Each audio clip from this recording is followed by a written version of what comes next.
ایک فقیر تھا، ملنگ درویش، اللہ کا بندہ. اس کی عادت یہ تھی کہ اپنے ڈیرے پہ آنے والوں کو کھلاتا، ان کو پلاتا، ان کی ضروریات کا خیال رکھتا، لیکن ان کو مالی آسودگیاں نہیں تھی. ہوتا یہ تھا کہ بعض اوقات لوگ آتے تو ادھار لے کر کے وہ لوگوں کو کھلا دیتا. خیر، کیونکہ فقیر کا مزاج یہ ہوتا ہے کہ لوگ آئیں اس کے ڈیرے سے کھائیں. بابا بلے شاہ نے بھی کہا تھا نا، اٹھ کھڑک کے دکڑ بجے تتا ہوئے چلا، آن فقیر کھا کھا جاون راضی ہوئے بلا. یہ فقیروں کا مزاج ہے. تو جو بھی آتا اس کے ڈیرے سے کھاتا اور وہ ادھار اٹھا اٹھا کے لوگوں کی ضروریات کو پورا کرتے رہتے. وقت آخر آ گیا، جن لوگوں نے ادھار دیا تھا وہ سارے تقاضا کرنے آ گئے. اب بابا جی کو کیا فکر لاحق ہے کہ یہ میرے مہمان اور میں ان کو کچھ پیش کرنے کی صلاحیت نہیں رکھتا. ایک بچہ تھا، وہ کچھ سامان بیچ رہا تھا، پتیسا بیچ رہا تھا یا کوئی اور چیز بیچ رہا تھا. اس نے گلی سے گزرتے ہوئے آواز لگائی، خادم کو ایسے بلا کے لاؤ. کہا تم بیچ رہے ہو تو میرے مہمانوں کو کھلا دو. بچہ بڑا خوش ہوا کہ میں سارا دن گلیوں میں گھوم کے یہ پتیسا بیچنا تھا، اب یہ ایک جگہ ہی سارا فروخت ہو گیا تو یہ تو موج لگ گئی، میں جلدی گھر چلا جاؤں گا، میری ماں خوش ہوگی. تو سارا ان مہمانوں کو کھلا دیا گیا. اور اس کے بعد کہا بابا جی پیسے. کہا تم بیٹھ جاؤ، جب ان کو ملیں گے تو جب بھی ملیں گے.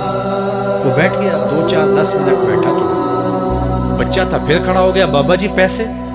کہا جب ان کو ملیں گے تو تجھے بھی مل جائیں گے. پھر آدھا گھنٹہ گزرا تو پھر اس نے کہا بابا جی پیسے، میری ماں میرا انتظار کر رہی ہے، ہمارے گھر کا چولہا اسی سے جلتا ہے، میں یہ پیسے لے کر جاؤں گا اور میری ماں کوئی ہنڈیا خریدے گی اور ہم شام کا گھر کا کوئی سلسلہ کریں گے. کہا بیٹا جب ان کو ملے گا تو تجھے بھی مل جائے گا. بچے نے رونا شروع کر دیا. یتیم بچہ تھا، اس کا سارا آسرا یہی تھا.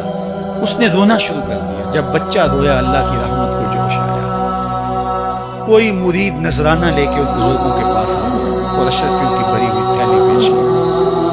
وہ اتنے پیسے تھے کہ اس بچے کو بھی دیے، جتنے لوگ آئے تھے سب کا قرض چکایا. کہا جاؤ گھر. تو سب نے کہا بابا جی ہم صبح سے بیٹھے ہوئے تھے تو یہ نذرانہ دینے والا صبح سے نہیں آیا تو اب کیسے آ گیا؟ کہا صبح سے تمہارے اندر کوئی رونے والا نہیں تھا، ایک رونے والا آیا تو باقیوں کا بھی کام بن گیا.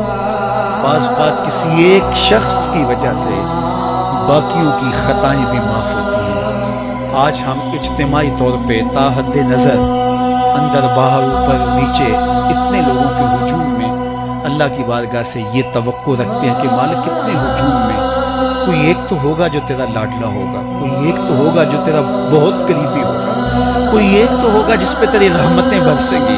تو مالک اس کے صدقے سے ہماری خطائیں بھی معاف کر دے، ہمارے گناہ بھی معاف کر دے. کوئی ایک رونے والی آنکھ مل گئی تو باقیوں کا بھی کام بن جائے گا. اٹھ فریدا ستیا تے میلہ ویکھن جا، وت کوئی بخشیا مل جاوے تے تو ہی بخشیا.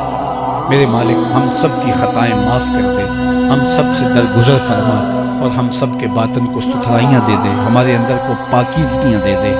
بہت وقت میں نے اور آپ نے صاحب گزار لیا، تیزی کے ساتھ زندگی بیت رہی ہے. میں اگر اپنے آپ کو دیکھوں تو میری زندگی کتنی بہاریں کاٹ چکی ہے. اگر آپ اپنے آپ کو دیکھیں، کوئی 60 سال، کوئی 20 سال، کوئی 25 سال، زندگی تیزی کے ساتھ گزر رہی ہے. بندہ جب سوچتا ہے کہ میں 40 سال کا ہو گیا ہوں تو آگے میری زندگی اگر 30 سال بھی ہیں تو 30 سال تو کافی ہیں، لیکن وہ پیچھے اگر پلٹ کے دیکھے تو 40 سال یوں گزر گئے جس طرح چٹکی بجائی جاتی ہے. جب چٹکی بجانے کے وقت میں 40 سال گزر گئے محسوس ہوتے ہیں تو جو باقی 30 سال اگر ہوئے بھی وہ تو گمان ہے میرا، وہ تو گمان ہے آپ کا. ہمیں تو ایک سانس کا بھی نہیں پتا. پوچھا گیا زندگی اور موت کے بارے میں کیا خیال ہے؟ کہا فجر پڑی ہے، پتہ نہیں ظہر پڑھ سکیں گے یا کہ نہیں. کہا اتنی لمبی امیدیں لگائے بیٹھے ہو. کہا ظہر پڑی ہے، پتہ نہیں عصر پڑھنے کا موقع نصیب ہوتا ہے کہ نہیں. کہا یہ بھی طول عمل ہے.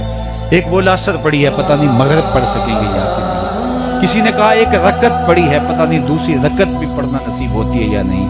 کہا یہ سب تمہارے منہ کی باتیں ہیں. میں تو کہتا ہوں ایک طرف سلام پھیرا ہے، پتہ نہیں دوسری طرف سلام بھی پھیر سکیں گے یا کہ نہیں. کیا موت اتنی قریب نہیں ہے؟ ہم نے اپنی آنکھوں کے سامنے لوگوں کو جدا ہوتے یوں نہیں دیکھا ہے. ہم کہتے ہیں اس کی خبر سنا رہے ہو موت کی، یہ تو میں نے ابھی سبزی والی دکان پہ دیکھا تھا. لیکن جب موت آتی ہے تو ایک لمحے کا تقدم اور تاخر نہیں ہوتا. تو صاحب آئیے اپنی زندگی کو اللہ اس کے رسول کی راہوں پہ ڈالیں. آج وقت ہے آج موقع ہے، آج توبہ کا دروازہ کھلا ہے، کل سب کچھ نہیں ہوگا۔ آج اس کی رحمتیں آواز دے رہی ہیں، آج وقت ہے، وقت پر کافی ہے۔